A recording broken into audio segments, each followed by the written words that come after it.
بسم اللہ الرحمن الرحیم۔ حضرت علی بن حسین رضی اللہ تعالیٰ عنہ سے منقول ہے کہ ایک شخص چند لوگوں کے ساتھ ایک کشتی میں سوار ہوا۔ اس شخص کے ساتھ اس کی بیوی بھی سوار تھی۔ پھر اچانک اس کشتی میں سوراخ ہوا اور وہ ڈوب گئی۔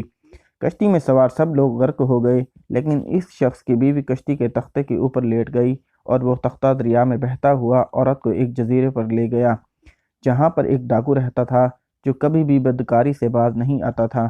جب اس نے جزیرے میں ایک اکیلی عورت دیکھی تو اس سے پوچھنے لگا کہ تم انسانوں میں سے ہو یا جنوں میں سے؟ عورت کہنے لگی میں انسانوں میں سے ہوں۔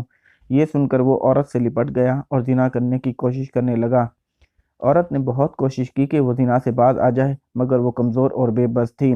جب وہ آدمی بالکل زنا کے لیے تیار ہو گیا تو دیکھا کہ اس عورت کا جسم کانپ رہا ہے۔ ڈاکو نے عورت سے پوچھا کہ تم اتنی بے چین اور بے قرار کیوں ہو رہی ہو؟ عورت نے آسمان کی طرف اشارہ کرتے ہوئے کہا کہ میں اللہ سے ڈرتی ہوں، اس کے عذاب سے ڈر لگتا ہے۔ پھر اس نے آدمی سے پوچھا کہ کیا پہلے تم نے یہ کام کبھی نہیں کیا؟ عورت نے کہا کہ خدا کی عزت کی قسم میں نے کبھی زنا نہیں کیا۔ پھر ڈاکو نے کہا تم ٹھیک کہتی ہو، میں نے کسی عورت کو اتنے خوف میں کبھی نہیں دیکھا، اور یہ اس بات کی دلیل ہے کہ تم نے کبھی بدکاری نہیں کی۔ ڈاکو نے ندامت بھرے لہجے میں کہا کہ تم اللہ سے اتنا ڈر رہی ہو جبکہ یہ فعل تمہارے اختیار میں نہیں ہے، بلکہ میں خود جبر اور اختیار سے ہی کر رہا ہوں، اور اس بات کا میں زیادہ حقدار ہوں کہ میں اللہ سے ڈروں اور زیادہ مناسب ہے کہ میں خوف کروں۔ اس نے اپنے بال نوچتے ہوئے کہا کہ افسوس ہے مجھ پر اور میری زندگی پر۔ یہ کہہ کر وہ اٹھ کھڑا ہوا اور اس فعل کو ترک کر دیا۔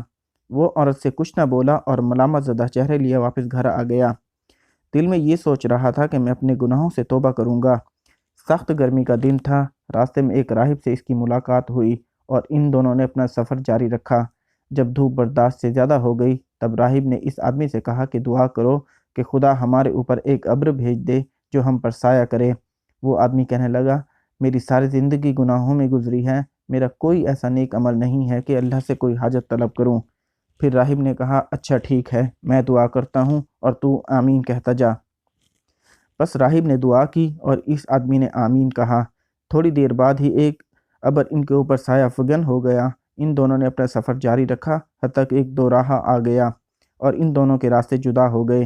ایک راستے پر راہب چل پڑا اور دوسرے پر وہ آدمی، مگر وہ ابر کا ٹکڑا اس آدمی کے اوپر ہی رہا اور راہب دھوپ میں ہی رہ گیا۔ یہ دیکھ کر راہب دوڑتا ہوا اس آدمی کے پاس آیا اور کہنے لگا کہ تم مجھ سے بہتر ہو۔ حقیقت یہ ہے کہ میری نہیں بلکہ تیری دعا قبول ہوئی ہے۔ سچ سچ بتاؤ کہ تم نے مجھ سے زیادہ کون سا ایسا نیک عمل کیا ہے جو مجھ سے زیادہ نیک ہو گئے؟ اس آدمی نے جزیرے والا سارا واقعہ بیان کیا۔ راہب نے کہا چونکہ تم نے اللہ کے خوف سے گناہوں کو ترک کیا تو اس مالک حقیقی نے تمہارے گزشتہ سارے گناہ معاف کر دیے۔ بس کوشش کرنا کہ آئندہ تم نیک اور صالح ہی رہو اور دوبارہ گناہوں کی طرف راغب نہ ہونا۔